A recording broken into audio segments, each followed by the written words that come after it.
آئیے حضرات اب آگے بڑھتے ہیں اور ایک شخصیت سے آپ کی ملاقات کراتے ہیں جن کی ہم بہت دیر سے انتظار کر رہے تھے، جن کے خطاب پر جلسے کا اختتام ہونا ہے۔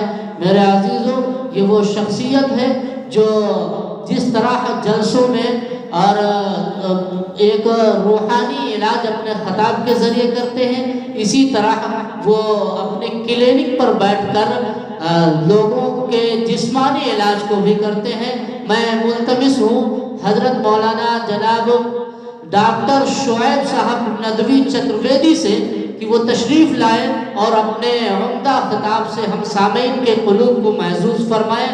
استقبال ہے حضرت کا اس شعر کے ساتھ کہ ظالم یہ چاہتا ہے کہ قرآن چھوڑ دیں، گھبرا کہ ہم رسول کا فرمان چھوڑ دیں۔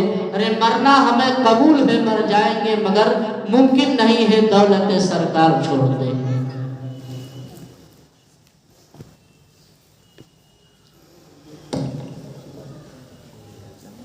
السلام علیکم ورحمۃ اللہ وبرکاتہ۔ وعلیکم السلام ورحمۃ اللہ۔ ان الحمد للہ نحمدک ربی ونستعینک ونستغفرک ونتوب الیک ونشهد ان لا اله الا الله وحده لا شريك له ونشهد ان سيدنا وسندنا مولانا محمدا عبده ورسوله۔ قال الله تبارك وتعالى في القرآن المجيد والفرقان الحميد: إنا نحن نزلنا الذكر وإنا له لحافظون۔ وقال تعالى: إن هذا القرآن يهدي للتي هي أقوم ويبشر المؤمنين الذين يعملون الصالحات أن لهم أجرا كبيرا وأن الذين لا يؤمنون بالآخرة أعتدنا لهم عذابا أليما۔ وقال رسول الله صلى الله عليه وآله وسلم: أشرف أمتي حملة القرآن، أشرف أمتي حملة القرآن وأصحاب الليل۔ اسلام کی فطرت میں قدرت نے لچک دی ہے، اسلام کی فطرت میں قدرت نے لچک دی ہے، اتنا ہی یہ ابھرے گا جتنا کی دباؤ گے۔ اسٹیج کے اوپر تشریف فرما علماء کرام، حفاظ اعظام اور اس محفل عظیم میں شرکت کرنے والے تمام علاقے کے لوگ، تمام حفاظ، اللہ تعالیٰ نے آج یہ بہترین موقع عنایت فرمایا کہ قرآن کی نسبت سے اس محفل کو منعقد کیا گیا۔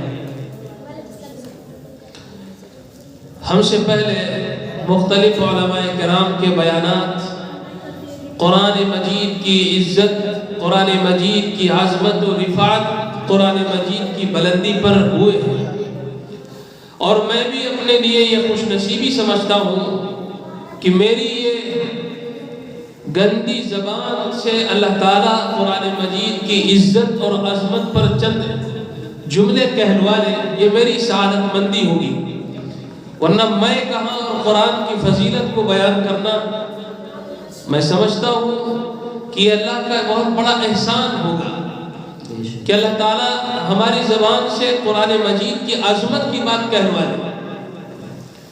قابل مبارکباد ہے اس مدرسے کے محتمم، اس مدرسے کے بانی جناب حافظ جمیل احمد نوری صاحب اور جملہ تمام مدرسے کے تمام اساتذہ کرام جن کی محنت اور کاوشوں سے یہ مدرسہ اپنی منزل کی طرف گامزن ہے، اور ان تمام لوگوں کا بھی شکریہ ادا کرتے ہیں جو اس مدرسے کے تمام ضروریات کو مد نظر رکھتے ہوئے مدرسے کا تعاون بھی کرتے ہیں۔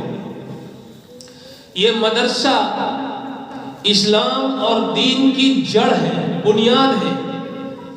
اگر یہ مدارس نہ ہو تو حفاظ اور علماء کیسے تیار ہوں گے؟ حفاظ اور علماء کہاں سے آئیں گے؟ تو پتہ چلا کہ یہ مدارس جو ہے فیکٹریاں ہیں، جہاں سے علماء تیار ہوتے ہیں، جہاں سے حفاظ تیار ہوتے ہیں۔ اور میں مبارکباد دیتا ہوں ان بچوں کو جنہوں نے قرآن مجید کو اپنے سینے میں محفوظ کر لیا ہے، وہ بھی مبارکباد کے قابل ہیں، ان کے گھرانے کے لوگ بھی قابل ہیں، ان کے گاؤں اور محلے اور بستی کے لوگ بھی قابل ہیں، قابل مبارکباد ہیں۔ یہ بہت عظیم دولت ہے، اس کو لوگ سرسری طور سے لے لیتے ہیں۔ اگر کہا جائے فلاں کا بچہ حافظ قرآن ہو گیا، اچھا حافظ قرآن ہو گیا، ماشاءاللہ، یعنی یہ سمجھا جاتا ہے کہ کوئی بہت معمولی کام اس نے کر لیا ہے۔ لیکن آپ یہ جان لیجئے، اس روئے زمین کے اوپر جتنے بھی رجسٹر ہیں اور جو رجسٹر اللہ تعالیٰ نے اپنے یہاں رکھے ہیں، ان رجسٹروں میں سر فہرست جو نام ہے وہ اللہ کی کتاب کے حفظ کرنے والوں کا نام ہے۔ اور حافظ قرآن کو احساس کمتری کا شکار بھی نہیں ہونا چاہیے۔ یہ 90 دن کی زندگی اور یہ 70 دن کی یعنی 70 سال 70 دن کی زندگی یہ کٹ جائے گی کسی بھی طریقے سے، لیکن جو اللہ تعالیٰ نے وعدہ فرمایا ہے، اکرام و تکریم کرنے کی جو بات کہی ہے، جب اس سے آپ کا سابقہ پڑے گا تو آپ یہ کہیں گے دنیا میں مجھے کوئی بھی قابل مبارکباد نہ سمجھتا تو بہتر تھا۔ انتہائی مبارکباد کے قابل ہیں وہ بچے جنہوں نے قرآن مجید کو حفظ کر لیا، انتہائی سعادت مندی کی بات ہے۔ لوگ اپنے بچوں کو دنیاوی تعلیم کے حصول پر مبارکباد دیتے ہیں، وہ انجینئر ہو گیا، وہ ڈاکٹر ہو گیا، وہ فلاسفر ہو گیا، وہ عربی کا شاعر بن گیا، وہ فلاں ڈگری کا جو ہے مالک بن گیا، اس پر اس کو مبارکباد دی جاتی ہے۔ لیکن جو حافظ قرآن ہو گیا اس کو مبارکباد دینے کے لیے بہت کم لوگ ہوتے ہیں۔ یہاں بہت کم لوگ بیٹھے ہیں، لیکن اس سے مایوسی کی ضرورت نہیں ہے کہ مایوسوں کی اس مجمع میں قرآن کی محفلیں بہت کم لوگ ہیں، ایسا نہیں ہے۔ آپ یقین جان لیجئے قرآن و سنت کی روشنی میں اگر آپ سمجھیں تو یہ پورا کا پورا علاقہ اللہ کے فرشتوں سے یہ بھرا ہوا ہے۔ یہاں پیر رکھنے کی جگہ نہیں ہے۔ بظاہر آپ کو لگتا ہے کہ ہمارے اگل بغل میں جگہ ہے، لیکن اگر اہل اللہ اور اہل نظر جو نظر رکھتے ہیں اور جو قرآن و حدیث سے بات نکل کر سامنے آتی ہے، اس سے یہی پتہ چلتا ہے کہ یہ پورا علاقہ کھچا کھچ بھرا ہوا ہے، بھرا ہوا ہے۔ اللہ کے فرشتے ان حفاظ کرام کی بشارت کو سننے کے لیے، ان کو مبارکباد دینے کے لیے یہاں پر موجود ہیں۔ ان کے اعزاز و اکرام کے اندر دنیا والے ان کی تعریف کرے نہ کرے ضرورت نہیں اس بات کی، لیکن جنہوں نے قرآن مجید کو حفظ کیا ہے، جنہوں نے یاد کر لیا ہے، وہ کبھی بھی اپنے آپ کو احساس کمتری کا شکار نہ بنائیں۔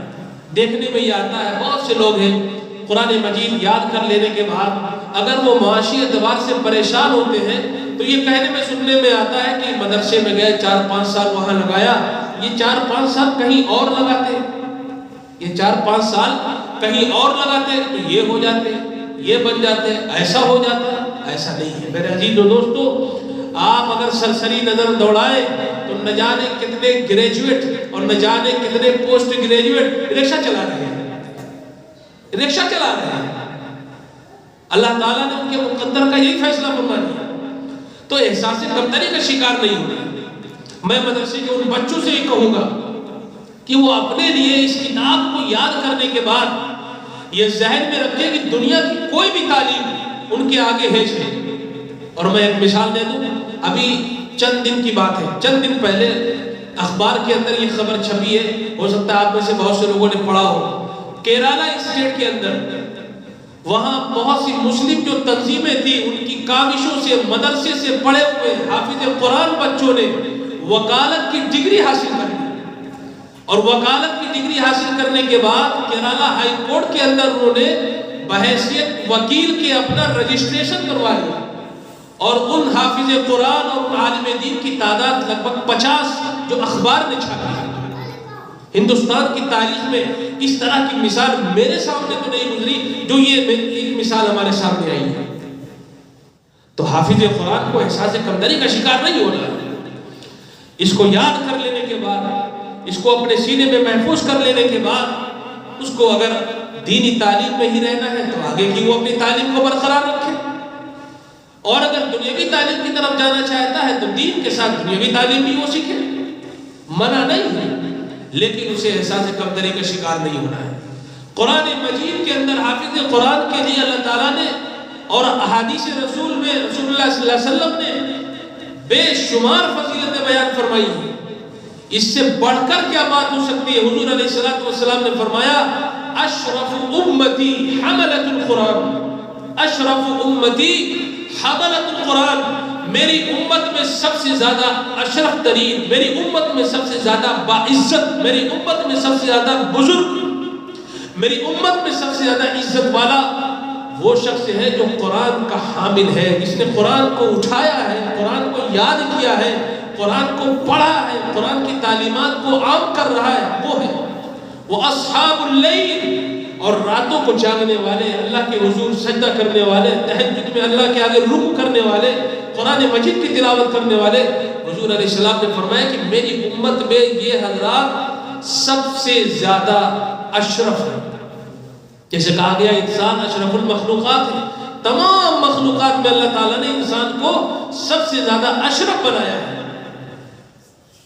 تو اسی طریقے سے قرآن مجید کے جو حفظ کرنے والے ہیں، حضور علیہ السلام کا صرف یہ فرمان کہ میری امت میں سب سے زیادہ وکیل الگ ہو جائے گا، ڈاکٹر الگ ہو جائے گا، انجینئر الگ ہو جائے گا، عربی کا ماہر الگ ہو جائے گا، دنیا کے تمام علوم و فنون کا آدمی الگ ہو جائے گا، لیکن قرآن مجید کے جو حاملین ہیں، حضور علیہ السلام نے فرمایا کہ اللہ کے رسول علیہ السلام نے کہ اللہ تعالیٰ نے حدیث قدسی میں فرمایا کہ جو قرآن مجید کے حاملین ہیں یہ اہل اللہ و خاصۃ، یہ اللہ کے قریبی ہیں، یہ اللہ کے مقرب ہیں، یہ اللہ کی طرف سے اعزاز عطا فرمانے والے لوگ ہیں، جن کو اللہ نے اعزاز عطا فرمایا، یہ وہ لوگ ہیں، اور اس روئے زمین کے اوپر سب سے معزز ترین لوگ ہیں۔ تو اگر کوئی ان کا اکرام نہ کرے تو ان کو گھبرانے کی ضرورت نہیں ہے، ان کو اس دن کا انتظار کرنا ہے جس کے بارے میں رسول اللہ صلی اللہ علیہ وسلم نے فرمایا کہ جس نے قرآن کو پڑھا اور قرآن کو یاد کیا اور قرآن پر عمل کیا، اس کے حلال کو حلال جانا، اس کے حرام کو حرام جانا، اللہ اس کو جنت میں داخل کرے گا، اور صرف اس کو جنت میں داخل نہیں کرے گا، اس کے ساتھ ساتھ وہ اپنے گھرانے کے ایسے 10 لوگوں کو جنت میں لے کے جائے گا، کلہم قد وجبت لہم النار، جن کے بارے میں حدیث کے الفاظ ہیں کہ ان کے لیے جہنم واجب ہو گئی۔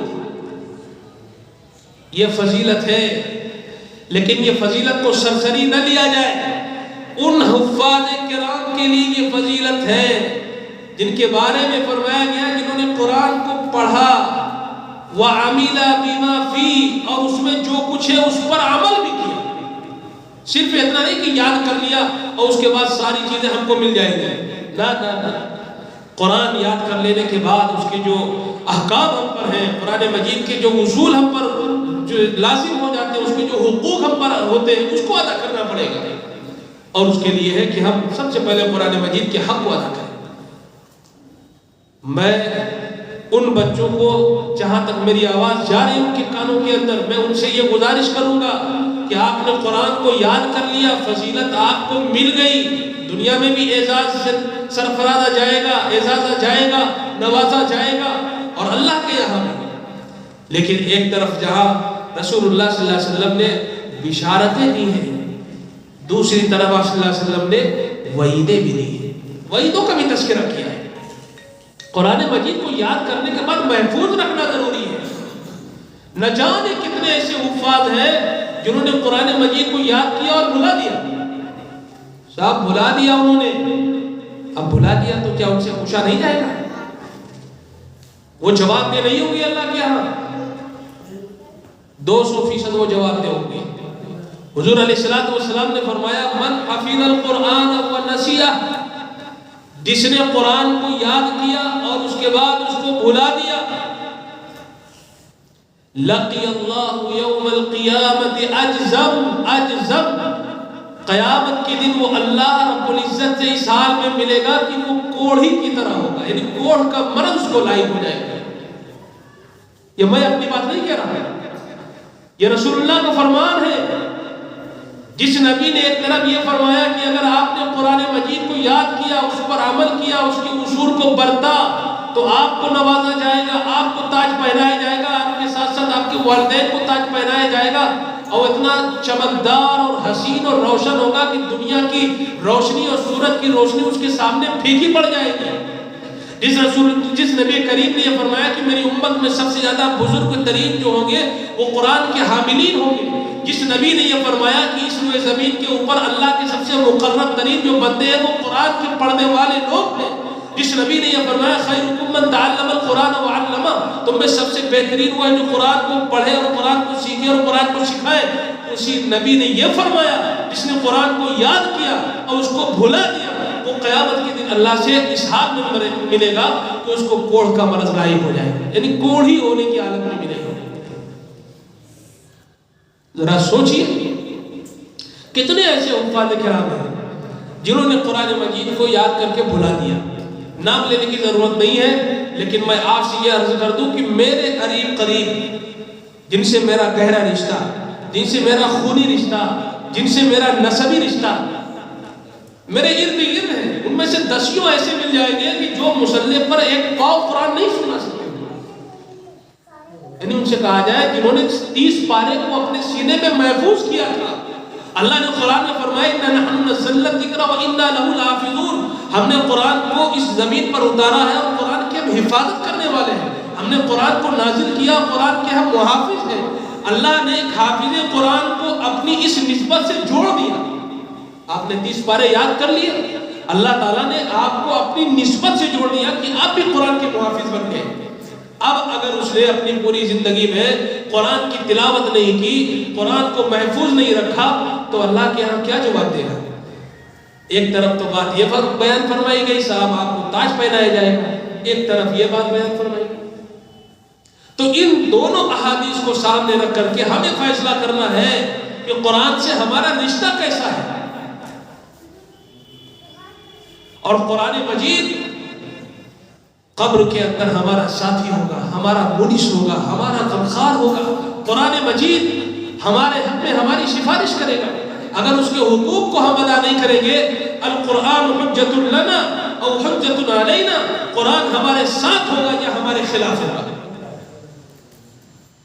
لہذا تمام حفاظ کرام کو یہ زیب نہیں دیتا کہ وہ قرآن مجید کو بھول جائے، وہ تراویح نہ سنائے، مصلی پر قرآن نہ سنائے، وہ ایک الگ بات ہے، لیکن اس کا یاد رکھنا یہ ضروری ہے۔ کوئی ضروری نہیں کہ جو قرآن تراویح سنائے گا اسی کا یاد رہے گا، ایسا نہیں ہے۔ آپ بغیر تراویح سنائے ہوئے بھی مستقل قرآن مجید کی تلاوت کر کے اپنے قرآن مجید کو محفوظ رکھ سکتے ہیں۔ اور یہ اللہ کی کتاب، یہ قرآن مجید بڑا خوددار ہے۔ یہ علماء نے لکھا ہے کہ جس طرح ایک اونٹ ہوتا ہے بڑا خوددار ہوتا ہے، اگر آپ اس کے مالک نے اونٹ کے چارے کا خیال نہیں رکھا، اگر اونٹ کے مالک نے اونٹ کی خدمت نہیں کی، اس کو پلایا نہیں، اس کو کھلایا نہیں، اس کو سکون نہیں پہنچایا، تو اگر اونٹ ناراض ہو گیا اپنے مالک سے اور چلا گیا تو وہ اتنا خوددار ہوتا ہے کہ پھر دوبارہ وہ اپنے مالک کے پاس واپس نہیں آتا۔ علماء نے یہ بات لکھی۔ تو اسی طرح قرآن مجید بھی ہے، یہ علم بھی بڑا غیرت مند ہے۔ اگر آپ نے اس کے ساتھ ناروا سلوک کیے، اگر آپ نے اس کے ساتھ اچھا برتاؤ نہیں کیا، تو اگر یہ ہم سے رخصت ہو جائے گا تو پھر اس کو واپس لانے میں بہت محنت کرنی پڑے گی۔ میں نے بہت سے حفاظ کرام کو یہ کہتے ہوئے سنا ہے کہ اب جو چیز میں نے 15 سال پہلے یاد کی تھی اب وہ بھول گیا ہوں، اور اس کو یاد کرنے کی انتھک کوشش کرتا ہوں، محنت کرتا ہوں، لیکن ناکام رہتا ہوں۔ تو اس کو کیا سمجھا جائے؟ اس کو یہ بھی سمجھا جا سکتا ہے قرآن مجید مکمل ہوتا ہے دعا لکھیے اللہم آنس وحشتی فی قبری اللہم ارحمنی بالقرآن العظیم واجعلہ لی اماما ونورا وہدا ورحمہ اللہم ذکرنا منہ ما نسینا وعلمنا منہ ما جہلنا وارزقنا تلاوتہ آناء اللیل واطراف النہار واجعلہ لی حجتا یا رب العالمین. کہ اللہ قرآن مجید کو ہمارے لیے قبر میں ہمارا مونس بنا دیجیے، ہمارا غمخوار بنا دیجیے، ہمارا ساتھی بنا دیجیے، قرآن کے ذریعے سے ہم پر رحم فرما دیجیے، قرآن کو ہمارے لیے مقتدا بنا دیجیے، پیشوا بنا دیجیے، ہمارے لیے ہدایت کا ذریعہ بنا دیجیے، ہمارے لیے نور بنا دیجیے، روشنی بنا دیجیے، حجت بنا دیجیے، دلیل بنا دیجیے. اور جو کچھ ہم بھلا دیے جائیں اسے ہمیں یاد کرا دیجیے. ہمیں قرآن مجید کی تلاوت کی توفیق مرحمت فرمائیے. آناء اللیل و اطراف النہار، دن کے حصے میں ہو، رات کے حصے میں ہو، قرآن مجید کی تلاوت کرنے والا ہم کو بنائیے. وَجَعَلُوا لِلْحُجَّةِ يَا رَبَّ الْعَالَمِينَ. اور کہا جا رہا ہے اے اللہ اس کو یعنی قرآن مجید کو ہمارے لیے حجت بنا دیجیے. لہذا جن بچوں نے قرآن مکمل کیا ہے ان سے بھی میں گزارش کرتا ہوں، ان کے والدین سے بھی گزارش کرتا ہوں کہ جب تک ان کی آنکھیں کھلی ہیں، جب تک ان کی روح کا جسم سے رشتہ ہے، جب تک ان کی سانسیں چل رہی ہیں، اپنے بچے کے اوپر جس طرح انہوں نے 5 سال 6 سال 7 سال لگا کر کے ان کی جو ہے تربیت کی ہے، ان کو نصیحت کی ہے کہ وہ مدرسے جائیں، وہ دینی تعلیم سے وابستہ رہے، وہ قرآن سے وابستہ رہے، اسی طرح پڑھ لینے کے بعد بھی وہ نصیحت کرتے رہے کہ بیٹا قرآن بھولنا نہیں ہے. میری تم کو یہ نصیحت ہے، میری یہ نصیحت نہیں ہے کہ 10 بیگھے کا باغ ہے وہ کسی پر اس پر کسی کا قبضہ نہ ہونے پائے، میری پلا پراپرٹی کو میرے حصے سے جانے نہ پائے. لیکن آپ کو یہ نصیحت ضرور کرنا ہے کہ دیکھو بیٹا مرتے دم تک قرآن مجید کا کہ ایک آیت بھی تمہارے سینے سے جو ہے نکلنے نہ پائے. ان والدین کو بھی یہ تاکید کرنی ہے. اگر نہیں کریں گے تو یہاں ہم آپ کو بیان کر رہے ہیں آپ کو یہ ملے گا، یہ ملے گا، یہ ملے گا، یہ ملے گا. پتہ چلا ملنے کے لیے جو اور تمام اسباب تھے وہ ہم نے یہیں پر ختم کر دیے. اب جب وہاں کسی کو عطا کیا جائے گا تو ہم بھی دیکھ رہے ہوں گے. محمد احمد کو تاج پہنایا گیا، ان کے ساتھ ان کے ابا ہیں، ان کو بھی نوازا گیا. ہم بھی لسٹ میں ہوں گے کہ ہمارا بھی نام آنے والا ہوگا. پتہ چلا کہ ہمارا نام کسی دوسری لسٹ میں ہوگا اور وہ لسٹ ان کی ہوگی. ان کے بارے میں رسول اللہ نے فرمایا من حفظ القرآن ونسیہ، جنہوں نے قرآن کو یاد کیا اور قرآن کو بھلا دیا، لقی اللہ یوم القیامت اجزم. اللہ ہم سب کی حفاظت فرمائے، تمام حفاظ کی حفاظت فرمائے. جنہوں نے قرآن کو بھول دیا اللہ ان کو یاد کرنے کی توفیق مرحمت فرمائے اور اس فہرست سے سب کے نام کو ابھی اللہ خارج فرما دے. کتنی شرم کی بات ہوگی ایسی فہرست میں اگر نام چلا جائے. تو حضور علیہ السلام نے جہاں بشارتیں دی ہیں قرآن حفظ کرنے والوں کو، وہاں ان کے لیے وعیدیں بھی آئی ہیں. ہم کو دونوں چیزوں کے اوپر نظر رکھنی ہے، ہمیں دونوں چیزوں کو پڑھنا ہے. ایک چیز کو ہم پڑھیں گے، دوسری چیز کو ہم نہیں پڑھیں گے تو یہ ناانصافی ہوگی اور پھر ہم غلط روش کے اوپر چلے جائیں گے. اگر ہمارے سامنے یہ حدیث آئے گی، اگر ہمارے سامنے یہ حدیث آئے گی کہ ہم اللہ کے حضور اس حالت میں حاضر ہوں گے تو ہم ڈریں گے، ہم ڈریں گے. ایک حافظ قرآن کے لیے بہت سی باتیں ہیں.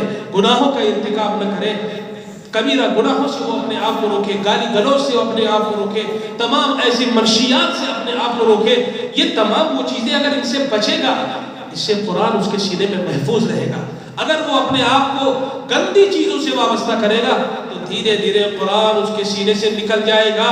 اور میں یہ تجربے کی بات بتا رہا ہوں اور یہ حقیقت میں آپ کے سامنے رکھ رہا ہوں. 50 ایسے لوگ آپ کے اس شہر میں اگر ان کو ڈھونڈنا چاہیں نام بنام وہ آپ کو مل جائیں گے جنہوں نے قرآن کو بھلا دیا ہے.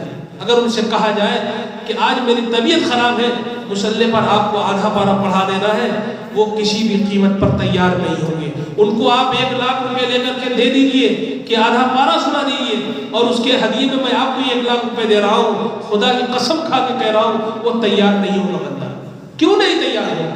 قرآن اس کو یاد نہیں ہے، وہ پڑھے گا کیا، وہ سنائے گا کیا.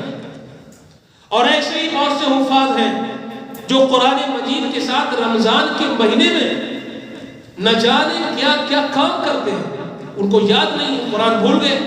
اسی ایک آیت کو، اسی چند حصے کو بار بار یہاں سے وہاں اور وہاں سے وہاں لے کر کے الٹتے پلٹتے رہتے ہیں. ویڈیوز آئی ہیں، ان کی آڈیوز آئی ہیں، پتہ چلا پہلا پارہ پڑھ رہے ہیں بھول گئے، اب ان کو یاد نہیں، چلے گئے وہ 28ویں پارے میں. وہاں تھوڑی دیر انہوں نے پڑھا، اس کے بعد کھٹ سے آگے وہ 4تھے پارے میں، 4تھا پارہ پڑھتے رہے، دھیرے دھیرے سے چلے گئے وہ 10ویں پارے کے اندر.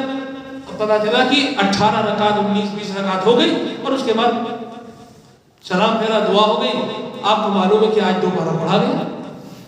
ایسا لوگ کر رہے ہیں. یہ چھپانے کی بات نہیں کہ اس کو چھپایا جائے.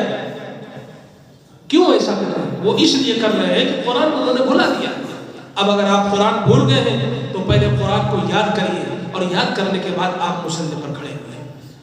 حدیث کے اندر آتا ہے، حافظ قرآن کے بارے میں فرمایا گیا کہ الراحل المرتحل، یعنی حافظ قرآن جو ہے یہ قرآن کو یاد کرنے کے بعد مستقل وہ سفر پر روانہ رہتا ہے. مسافر کہا گیا کہ مستقل وہ سفر پہ رہتا ہے. سیدنا عثمان ابن غنی رضی اللہ تعالیٰ عنہ نے اپنے دور خلافت میں حفاظ کرام کے لیے یہ پروانہ جاری کر دیا تھا. حفاظ کرام کے لیے یہ پروانہ جاری کر دیا گیا تھا اسی حدیث پر عمل کرتے ہوئے کہ حافظ قرآن وہ مستقل مسافر ہے، وہ سفر کر رہا ہے. تو آپ نے فرمایا کہ جب قرآن تراویح میں پڑھا جائے تو قرآن مجید کو جس دن ختم قرآن ہو، یعنی قرآن مکمل ہو رہا ہو، تراویح کے اندر 19ویں رکعت میں وہ سورۃ الناس کو پڑھ لے، اور 20ویں رکعت میں پھر وہ الف لام میم سے مفلحون تک پڑھے. اس حدیث پر عمل کرتے ہوئے سیدنا عثمان غنی رضی اللہ تعالی عنہ نے یہ اپنے حفاظ کرام کے لیے یہ جاری فرما دیا تھا، یہ پروانہ جاری کر دیا تھا، اسی پر عمل کریں. اس لیے کہ حافظ مستقل ہے، مسافر ہے، وہ قرآن کا مسافر ہے. لہذا میں اپنے دل کا درد آپ کے سامنے رکھ رہا ہوں. میں یہ دیکھ رہا ہوں کوتاہی ہو رہی ہے. اللہ ہم سب کو معاف کرے. ہم بھی اللہ کے حضور میں دعا گو ہے کہ اللہ 26 سال 25 سال جو ہو گئے ہیں قرآن مجید ابھی سینے میں محفوظ ہے. اے بر الہ، اے الہ العالمین، جتنی زندگی اور بچی ہے یہ قرآن سینے میں یوں ہی محفوظ رہے تاکہ قرآن مجید کے ذریعے سے شفاعت کا حق ہم کو حاصل ہو جائے. قرآن مجید کی وجہ سے ہم بخش دیے جائیں. قرآن مجید کی بنیاد پر ہمارے ساتھ قبر کے اندر آسانی کا معاملہ کیا جائے. قرآن مجید قبر میں ہمارا مونس و منخار ہو جائے. اگر یہ تمام باتیں مد نظر ہوگی تو میں پورے یقین کے ساتھ کہہ رہا ہوں کوئی بھی حافظ قرآن مجید کو بھولنا پسند نہیں کرے گا، بھولنا پسند نہیں کرے گا. حضور اکرم صلی اللہ علیہ وسلم نے فرمایا کہ حافظ قرآن کی بڑی فضیلت ہے. سینکڑوں احادیث شیخ زکریا رحمۃ اللہ علیہ نے انہوں نے فضائل اعمال کے اندر فضائل قرآن سے باب باندھ دیا ہے. تقریباً 40 حدیثیں وہاں پر صرف قرآن مجید کے تعلق سے انہوں نے جمع کر دی ہے. یہ فضیلت حافظ قرآن کی، یہ فضیلت حافظ قرآن کی، یہ فضیلت حافظ قرآن کی، یہ فضیلت حافظ قرآن کی. ایک فضیلت حافظ قرآن کی یہ بھی ہے کہ وہ قرآن مجید کو جب پڑھے تو اچھی آواز میں پڑھے. قرآن مجید کو جب پڑھے تو رسول اللہ کے طریقے پر پڑھے. قرآن مجید کو پڑھے تو جس طرح صدیق اکبر نے، فاروق اعظم نے، عثمان غنی نے، حضرت علی نے، عبداللہ ابن زبیر نے، طلحہ نے، سعد نے، سعید نے، ان لوگوں نے جس طرح پڑھا ہے اس طرح قرآن پڑھو. رسول اللہ صلی اللہ علیہ وسلم نے 4 صحابہ کرام کا نام لیا، کہا ان کی طرح قرآن پڑھو. حضرت ابو موسیٰ اشعری رضی اللہ تعالیٰ عنہ ایک مرتبہ اس قبیلے کے لوگوں نے کسی علاقے میں پڑاؤ ڈالا، کوئی جنگ کا موقع رہا ہوگا. آپ صلی اللہ علیہ وسلم جب اس خیمے کے قریب ہو رہے تھے تو آپ کے کانوں میں آواز پڑی. آپ نے قرآن کو جب سنا تو اپنے ساتھیوں سے فرمایا کہ یہ قبیلے اشعر کے لوگ ہیں جو قرآن پڑھ رہے ہیں. ان کو دیکھا نہیں تھا، ان کے قریب بھی نہیں گئے تھے، ان کی آواز کو سن کر کے ہی آپ نے بتا دیا قبیلے اشعر کے لوگ ہیں جو قرآن پڑھ رہے ہیں.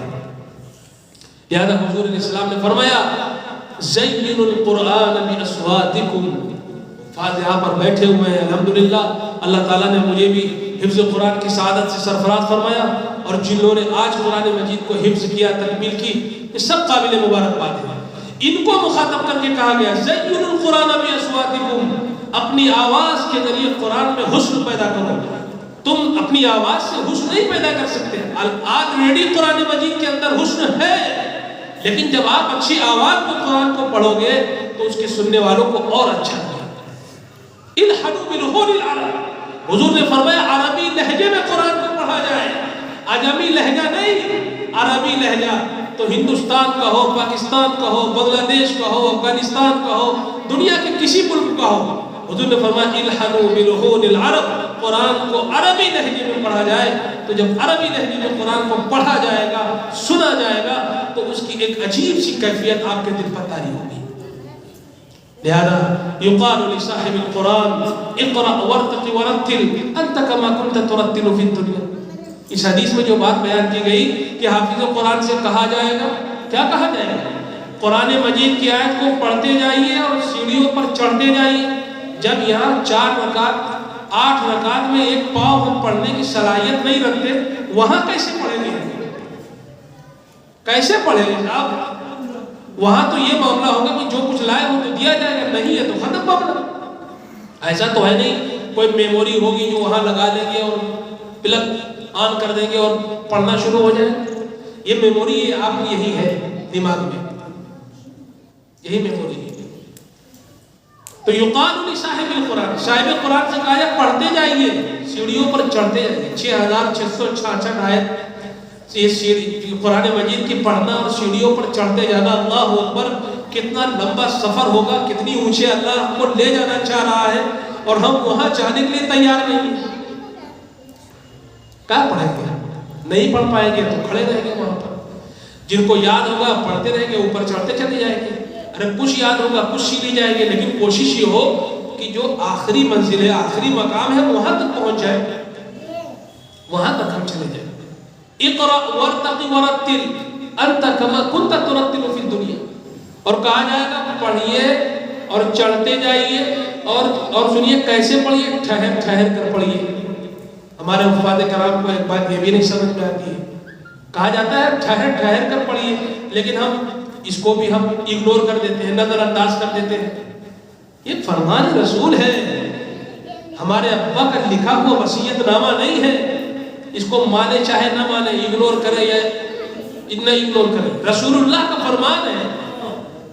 اور آپ کو اللہ تعالیٰ نے قرآن مجید کی کئی آیت کے اندر فرمایا كَذَلِكَ لِنُثَبِّتَ بِهِ فُؤَادَكَ وَرَتَّلْنَاهُ تَرْتِيلًا. اے محمد عربی، ہم نے قرآن کو آہستہ آہستہ اس لیے نازل فرمایا کہ آپ کے دل میں جاگزی ہو جائے، آپ کے دل میں جا کر کے بیٹھ جائے. وَرَتَّلْنَاهُ تَرْتِيلًا، اور ہم نے اس کو آپ کو ٹھہر ٹھہر کر پڑھایا، ٹھہر کر پڑھا جائے. اب اس کے مختلف انداز ہیں، ان مختلف انداز میں کسی بھی انداز کو اختیار کر لیا جائے، لیکن ایسا نہ ہونے پائے کہ ایک مفتی یہ فتویٰ لگائے کہ یہ چیز غلط ہے. جب اس کو قرآن اور حدیث کی کسوٹی پر پرکھا جائے تو پتہ چلے شنڈ کا معاملہ ہے، کچھ نہیں، سب کچھ پڑھنا غلط ہو رہا، سننا غلط ہو رہا ہے، نمازیں ضائع ہو رہی ہیں. ایسا نہ ہونے پائے. اقرأ وارتق ورتل انت كما كنت ترتل في الدنيا، یعنی ٹھہر ٹھہر کر پڑھے جس طرح دنیا میں پڑھتے تھے. تو یہاں ہمارا اکثر و بیشتر قرآن مجید سے جس مہینے کے اندر واسطہ پڑتا ہے تو اس میں ہم دوسرے طریقے پر اپنا کام کرتے ہیں. تو وہاں ہم پڑھیں گے کیسے؟ فإن منزلك عند آخر آیت تقرأها، اور آپ کی منزل سن لو وہی ہوگی جو آپ کی آخری آیت ہوگی. اللہ اکبر. ہم سب اللہ سے دعا کریں کہ اللہ تعالیٰ قرآن مجید کی ایک ایک آیت ہم سب کے دلوں میں محفوظ رہے، تاکہ اس نعمت سے ہم اور آپ سرفراز ہو سکیں اور قرآن مجید کی آیت کو پڑھتے چلے جائیں اور سیڑھیوں کے اوپر چڑھتے چلے جائیں. اس کے علاوہ اللہ کے رسول علیہ السلام نے مختلف احادیث کے اندر حافظ القرآن کی بڑی فضیلت عطا فرمائی ہے. قرآن مجید کا جو پڑھنے والا ہے جب وہ اپنی آخری عمر کو پہنچتا ہے تو اس کا یہ جو برین ہے وہ صحیح کام کرتا ہے. ورنہ 60 کے بعد 65 70 80 کی جب وہ آدمی پہنچتا ہے تو دماغ کام نہیں کرتا. پھر ایک مثال دی جاتی ہے کہ جیسے یہ بچہ ہے کچھ نہیں سمجھ رہا، اس طرح یہ 80 سال کے ابا جان ہیں جو کچھ نہیں سمجھ پا رہے ہیں. جب ان کے کان میں کوئی بات کہی جاتی ہے تو ہلکی سی آواز آتی ہے کیا، پھر دوبارہ جب آپ ریپیٹ کرتے ہیں اچھا، تب ان کو بات سمجھ میں آتی ہے. تو یہ سائنٹیفیکلی طور پر بھی یہ بات ثابت ہے اور حدیث کی ضمانت بھی اس کے اوپر لگی ہوئی ہے کہ جو قرآن مجید کے پڑھنے والے، اس کی تلاوت کرنے والے ہیں، جب وہ آخری عمر میں پہنچتے ہیں تو ان کے عقل، ان کا دماغ صحیح سالم ہوتا ہے، کام کرتا ہے۔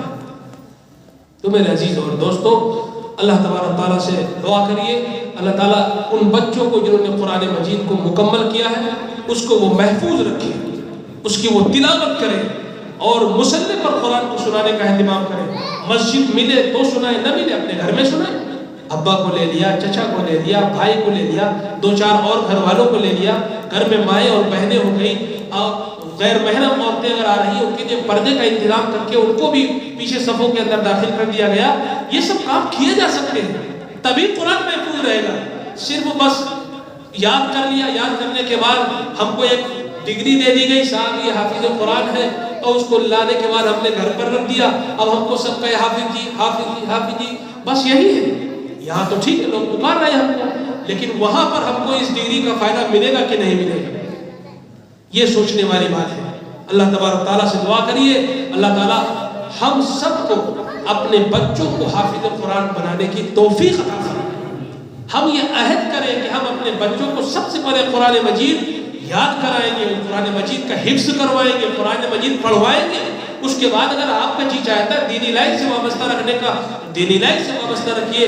اگر آپ چاہتے ہیں دنیاوی لائن میں لے جانا تو آپ ان کو دنیاوی لائن میں بھی لے جا سکتے ہیں، منع ہی نہیں ہے۔ لیکن قرآن مجید سے جتنا ہمارا گہرا ربط ہوگا، آپ کو میں ایک بات اور بھی عرض کر دوں، دنیا کا جو سب سے زیادہ زرخیز علاقہ ہے وہ غزہ کی سرزمین ہے، جہاں سب سے زیادہ حفاظ کرام پیدا ہوتے ہیں۔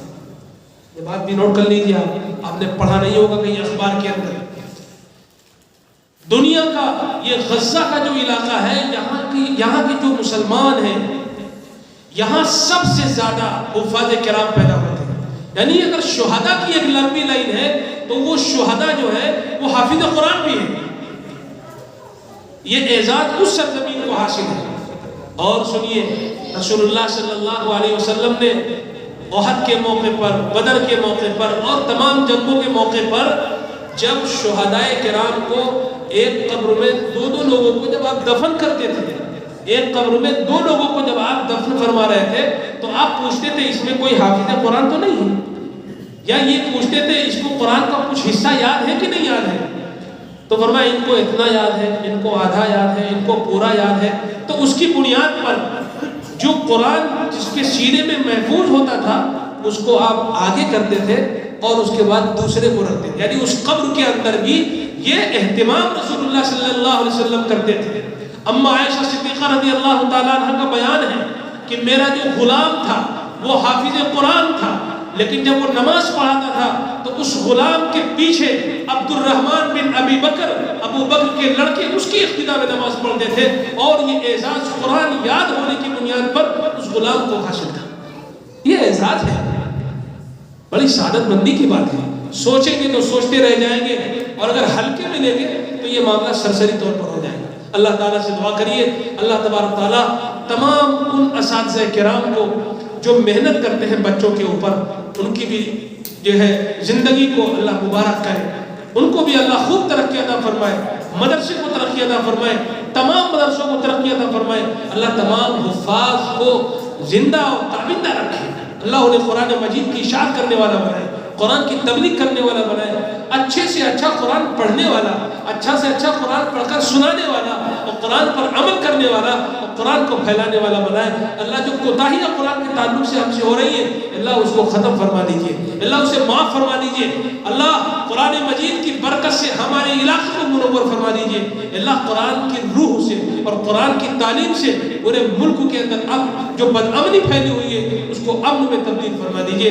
اللہ رب العزت سے دعا کریے اللہ تعالیٰ حافظ ضمیر صاحب کو صحت عطا فرمائے، ان کی اس خدمت کو قبول فرمائے، اور تمام ادارے کی جو ہے منتظمین ہیں، بانیان ہیں، محتمین حضرات ہیں، اساتذہ کرام ہیں، اللہ سب کو اللہ صحیح سالم رکھے اور وہ قرآن کی خدمت کو ادا کرنا جو ہے قرآن کی خدمت کو جو ہے کرتے رہے، قرآن کو پھیلاتے رہے۔ اللہ ہم سب کو عمل کی توفیق عطا فرمائے۔